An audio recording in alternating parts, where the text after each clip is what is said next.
Friends, good morning. आज इस analysis video में आपका स्वागत है। तो दोस्तों, पहले हम लोग बात करेंगे निफ्टी 50 के बारे में। अगर निफ्टी में गैप अप ओपन होता है तो हम लोग 19,900 रिटेस्ट के लिए वेट करेंगे। तो उसके बाद हम लोग 20,015 पर एंट्री करेंगे और 50 पॉइंट तक टारगेट रखेंगे। और अगर गैप डाउन ओपन होता है तो हम लोग 19,925 में एंट्री करेंगे और 50 पॉइंट तक टारगेट रखेंगे।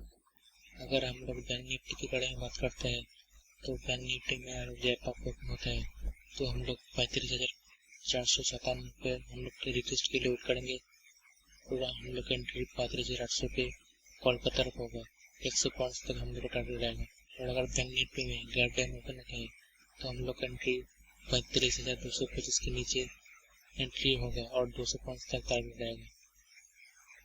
Okay, thank you.